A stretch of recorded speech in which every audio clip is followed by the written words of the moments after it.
Shalom, selamat pagi jemaat Tuhan. Berjumpa kembali dalam doa pagi online. Tidak dengan tangan hampa.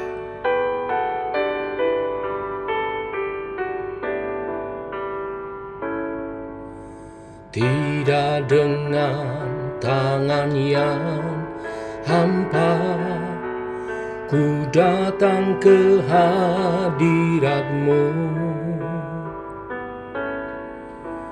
menyatakan rasa syukurku atas segala berkat-Mu.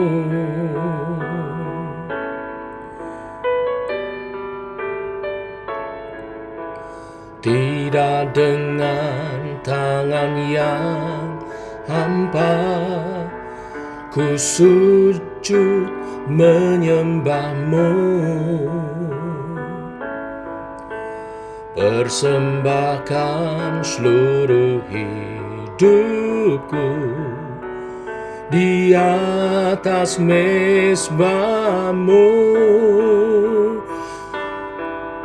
Oh, segalanya yang ku miliki, semuanya daripada-Mu kan ku bawa.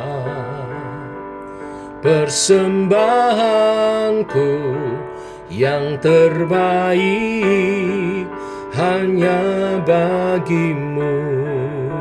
Segalanya yang ku miliki, semuanya daripada-Mu kan ku bawa. Persembahanku yang terbaik hanya bagi-Mu.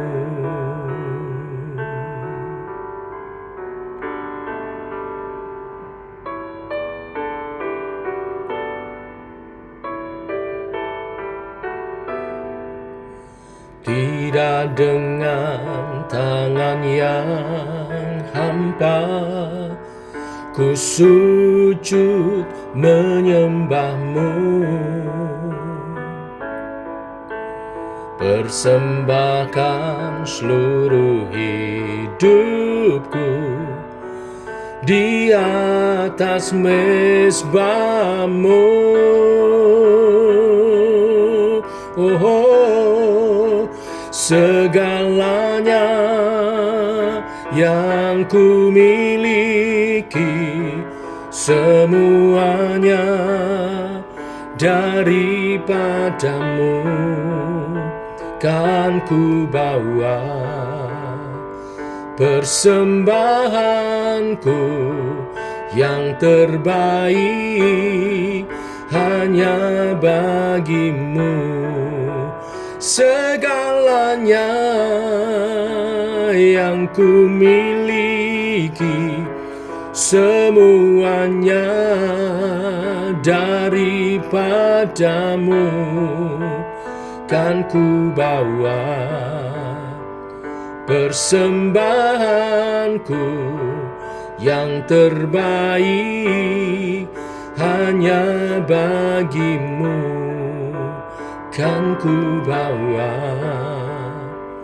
Persembahanku yang terbaik hanya bagi-Mu kan ku bawa. Persembahanku yang terbaik hanya bagi-Mu.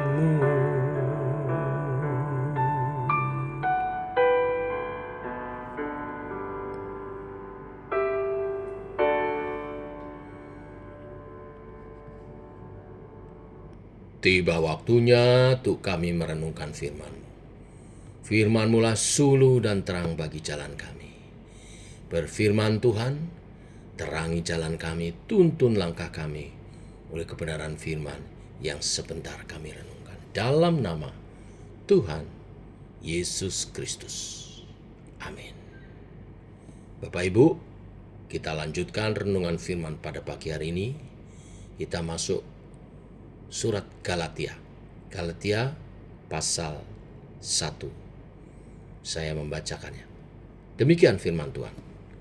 Dari Paulus, seorang rasul, bukan karena manusia, juga bukan oleh seorang manusia, melainkan oleh Yesus Kristus dan Allah Bapa yang telah membangkitkan Dia dari antara orang mati, dan dari semua saudara yang ada bersama-sama dengan aku, kepada jemaat-jemaat di Galatia. Kasih karunia menyertai kamu dan damai sejahtera dari Allah Bapa kita dan dari Tuhan Yesus Kristus, yang telah menyerahkan dirinya karena dosa-dosa kita untuk melepaskan kita dari dunia jahat yang sekarang ini. Menurut kehendak Allah dan Bapa kita, baginya lah kemuliaan selama-lamanya. Amin. Aku heran bahwa kamu begitu lekas berbalik daripada Dia yang oleh kasih karunia Kristus telah memanggil kamu dan mengikuti suatu Injil lain yang sebenarnya bukan Injil. Hanya ada orang yang mengacaukan kamu dan yang bermaksud untuk memutarbalikkan Injil Kristus. Tetapi sekalipun kami atau seorang malaikat dari surga yang memberitakan kepada kamu suatu Injil yang berbeda dengan Injil yang telah kami beritakan kepadamu, terkutuklah dia. Seperti yang telah kami katakan dahulu, sekarang kukatakan sekali lagi, jikalau ada orang yang memberitakan kepadamu suatu Injil yang berbeda dengan apa yang telah kamu terima, terkutuklah dia. Jadi bagaimana sekarang? Adakah ku cari kesukaan manusia atau kesukaan Allah? Adakah ku coba berkenan kepada manusia? Sekiranya aku masih mau mencoba berkenan kepada manusia, maka aku bukanlah hamba Kristus. Sebab aku menegaskan kepadamu, saudara-saudaraku, bahwa Injil yang kuberitakan itu bukanlah Injil manusia. Karena aku bukanlah menerimanya dari manusia, dan bukan manusia yang mengajarkannya kepadaku, tetapi aku menerimanya oleh pernyataan Yesus Kristus. Sebab kamu telah mendengar tentang hidupku dahulu dalam agama Yahudi. Tanpa batas aku menganiaya jemaat Allah dan berusaha membinasakannya. Dan di dalam agama Yahudi aku jauh lebih maju dari banyak teman yang sebaya dengan aku di antara bangsaku, sebagai orang yang sangat rajin memelihara adat istiadat nenek moyangku.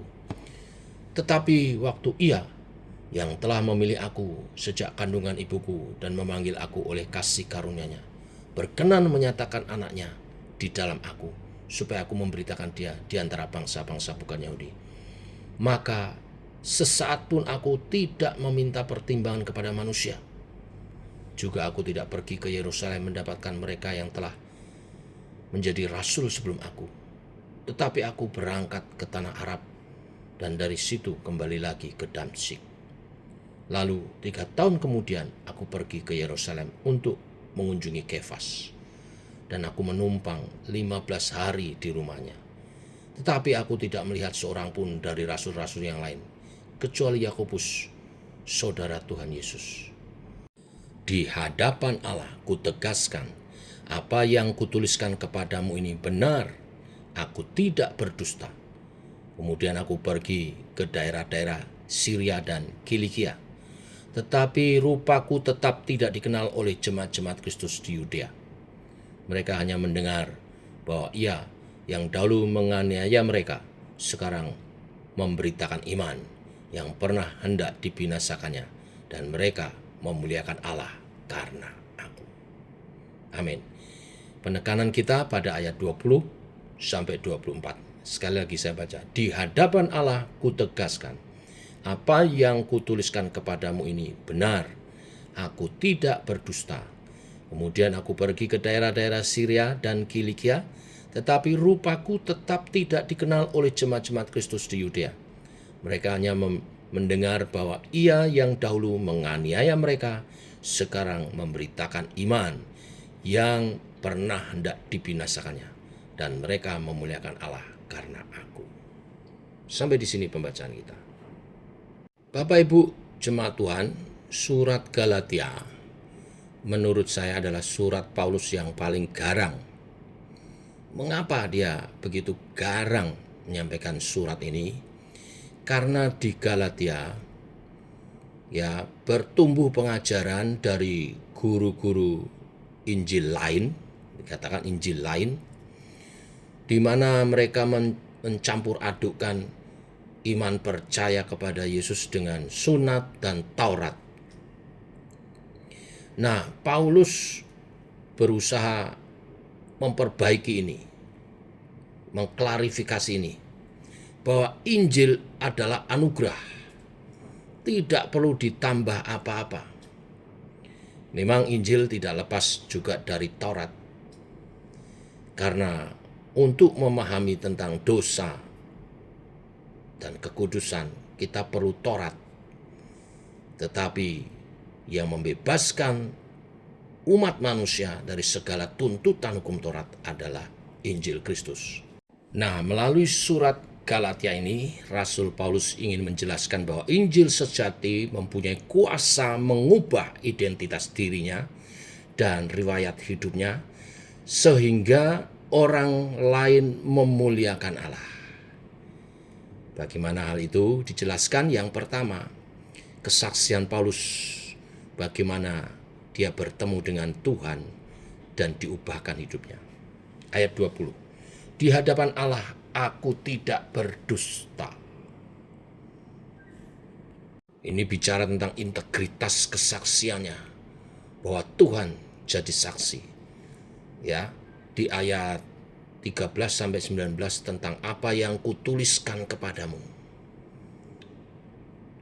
Dia sadar, Paulus sadar, ini klaim berat bahwa Paulus bertemu Yesus. Dia bercerita 3 tahun di padang gurun, tidak minta diajari manusia. Yesus sendiri menjumpai, ya Tuhan sendiri menjumpai dirinya dan mengajarkan banyak hal. Dikatakan ayat 20 sekali lagi, di hadapan Allah aku tidak berdusta. Kata tidak berdusta, omnimi, yang artinya bersumpah selayaknya di pengadilan. Jadi Paulus taruh nama Tuhan sebagai jaminannya, karena yang dia bicarakan menyangkut kebenaran Injil. Ini tidak main-main, ya. Nah, Bapak Ibu, waktu kita bersaksi, jangan tambah-tambahin, ceritakan apa adanya. Kalau Tuhan yang jadi saksi, kita tidak perlu bumbu-bumbu. Kejujuran adalah senjata yang paling kuat dalam kesaksian kita. Paulus berusaha menunjukkan otentik kesaksiannya. Dia sendiri mengalami. Lalu yang kedua, perjalanan kehidupan Paulus atau biografi kehidupan Paulus. Di ayat 21 sampai 23. Bagaimana Injil mengubah arah hidupnya 180 derajat. Dia bercerita bagaimana di ayat 21 dia pergi ke Syria, ke Kilikia. Ya, setelah dia ditolak di Yerusalem, dia pulang ke kampung ke Tarsus. 14 tahun tidak dikenal. Tuhan latih dia di tempat sepi, tidak langsung mimbar besar. Sebenarnya ini adalah prinsip perjalanan hidup seorang hamba Tuhan. Injil mengubah hidup saudara mulai dari tempat yang tersembunyi. Waktu dalam proses seringkali seorang hamba Tuhan tidak dikenal. Seperti yang dialami Rasul Paulus. Jemaat Yudea tidak kenal wajahnya. Dikatakan di ayat 22. Tetapi aku tidak dikenal oleh jemaat-jemaat Kristus di Yudea. Tetapi karena pelayanannya direstui surga, maka lambat laun mereka mendengar. Ayat 23, mereka mendengar, ia yang dahulu menganiaya sekarang memberitakan iman. Dia yang dahulu membinasakan sekarang membangun jemaat. Ini Injil. Tidak ada orang terlalu jahat untuk diubah hidupnya. Perjalanan Paulus menyaksikan hal itu. Maka bagian yang ketiga, reaksi orang mendengar kesaksian Paulus. Mereka memuliakan Allah. Ya, ayat 24. Mereka memuliakan Allah. Ini Injil sejati. Bukan membuat orang kagum terhadap kita, tetapi kagum terhadap Tuhan. Mereka memuliakan Allah. Paulus tidak bilang mereka memuji aku hebat, tetapi mereka memuliakan Allah. Ini tolok ukur pelayanan yang sukses, yang membawa Injil sejati. Sebagaimana dinyatakan dalam Yohanes 3 ayat 30, ia harus makin besar, aku harus makin kecil. Nah, pertanyaannya, mengapa mereka memuliakan Allah? Karena melihat kontras kesaksian hidup kita. Dari seorang pembasmi jemaat menjadi pemberita. Dari seorang yang menghancurkan jemaat, membasmi jemaat, sekarang menjadi pembangun jemaat. Ini tidak masuk akal. Satu-satunya yang menjelaskan adalah kuasa Tuhan. Allah campur tangan, membawa perubahan yang radikal. Perubahan hidup kita menjadi iklan paling kuat bagi pengkabaran Injil.